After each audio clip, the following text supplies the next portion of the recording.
حضرت ابراہیم رکی رحمۃ اللہ علیہ بیان کرتے ہیں کہ میں ابتدائی احوال میں حضرت مسلم مغربی کی زیارت کرنے گیا۔ جب میں مسجد میں داخل ہوا تو وہ نماز کی امامت کر رہے تھے اور قرات میں الحمد غلط پڑھ رہے تھے۔ میں نے دل میں خیال کیا کہ میری محنت ضائع ہو گئی۔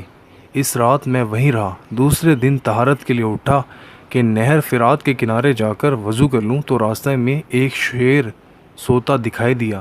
میں واپس لوٹنے لگا کہ ایک اور شیر چنگھاڑتا ہوا میرے نزدیک آ گیا۔ میں مجبور ہو کر رک گیا۔ اس وقت حضرت مسلم رحمۃ اللہ علیہ اپنے حجرے سے باہر تشریف لائے۔ جب ان شیروں نے ان کی طرف دیکھا تو سر جھکا کر کھڑے ہو گئے۔ انہوں نے دونوں شیروں کے کان پکڑ کر سرزنش کی اور فرمایا، میں نے تم سے نہیں کہا ہے کہ میرے مہمانوں کو تنگ نہ کیا کرو؟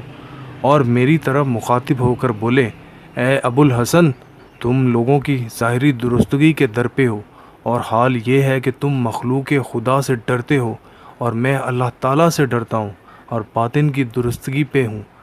مخلوق خدا مجھ سے ڈرتی ہے۔